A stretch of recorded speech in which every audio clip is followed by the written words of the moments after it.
টিকা কর্মসূচির পরেও প্রতিনিয়ত বাড়ছে হামে আক্রান্ত রোগীর সংখ্যা, প্রাণ ঝরছে নিষ্পাপ শিশুর। 15 মার্চ থেকে দেশে হামে ও হামের উপসর্গে মৃতের সংখ্যা দাঁড়িয়েছে 453 জনে। এর মধ্যে পরীক্ষায় নিশ্চিত হামে মারা গেছে 74 জন, হামের উপসর্গ নিয়ে মারা গেছে 379 জন।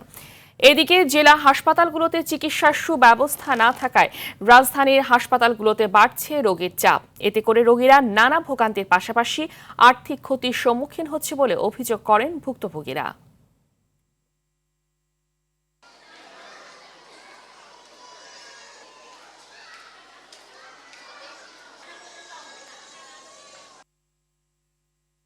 বাচ্চা সাধারণত জ্বর ছিল, তারপর 5 দিন পর শরীরে লাল লাল র্যাশ, 5 দিনের দিন হসপিটাল আসছে। বাচ্চা অনেক অসুস্থ, এই কারণে আসা লাগবে, তারপর নিয়ে আসলাম। ওখানে আল্লাহর রহমতে অনেকটা ভালো।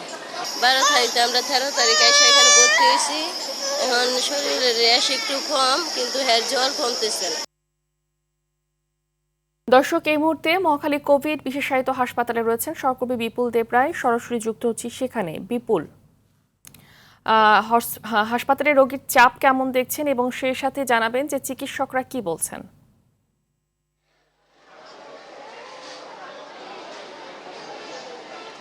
ফাহমিদা, বেলা বাড়ার সাথে সাথে এই হাসপাতালে রোগীর চাপ কিন্তু বৃদ্ধি পাচ্ছে, সেটা আমরা দেখতে পাচ্ছি। এর আগের সংবাদে আমরা জানিয়েছিলাম 459 জন রোগী এখানে ভর্তি রয়েছে। তবে এই যে ঘণ্টাখানিকের মধ্যে প্রায় আরও 10 থেকে 15 জন রোগী আমরা ভর্তি হয়েছে এমন তথ্য পেয়েছি। অর্থাৎ প্রতিনিয়ত কিন্তু এই রোগীর চাপ কিন্তু বৃদ্ধি পাচ্ছে। বিশেষ করে জেলা যে শহরগুলো রয়েছে, জেলা শহরগুলোর থেকে বিভিন্ন রোগীর চিকিৎসা না পাওয়ার ফলে কিন্তু এই রাজধানীর বিভিন্ন হাসপাতালে এসে ভিড় করছেন এবং তার মধ্যে কোভিড বিষয়িত এই হাসপাতালের রোগীর সংখ্যা অনেকাংশেই বৃদ্ধি পেয়েছে। এবং আপনাকে যে বিষয়টা তথ্যটা জানাতে চাচ্ছি যে আসলে রোগীদের যে ভোগান্তির যে চিত্রটি সেখানে আমরা জানার চেষ্টা করেছি, সেটি হচ্ছে রোগীরা যখন কোনো একটা হাসপাতালে যাচ্ছে বাচ্চাদেরকে নিয়ে, সেখানে চিকিৎসা না পাওয়ার পরে অর্থাৎ 2-3টা হাসপাতাল ঘোরার পরে দেখা যাচ্ছে এই হাসপাতালটিতে আসছে।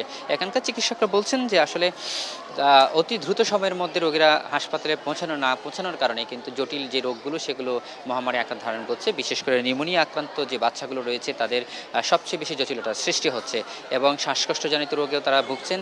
সেই সাথে তাদের আইসিইউ ছাড়া তাদেরকে ভালো করাটা খুব কঠিন হয়ে দাঁড়িয়েছে। এবং আপনি জানেন যে রাজধানীর যে হাসপাতালগুলো রয়েছে প্রতিটি হাসপাতালে কানায় কানায় পূর্ণ হয়ে উঠেছে এই হামে রোগ আক্রান্ত রোগীর সংখ্যা এবং আইসিইউর বেড সংকট থাকার কারণে কিন্তু এই রোগের যে জটিলতা সেটা আরও বৃদ্ধি পাচ্ছে।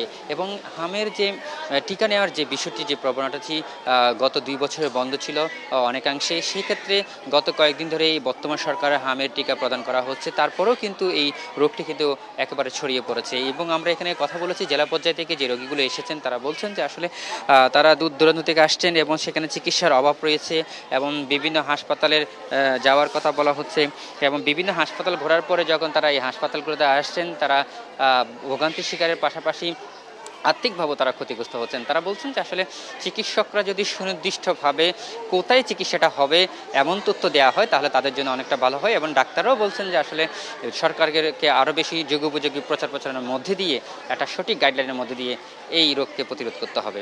তো ফাহমিদাই ছিল আমার কাছে সর্বশেষ তথ্য। ধন্যবাদ আপনাকে।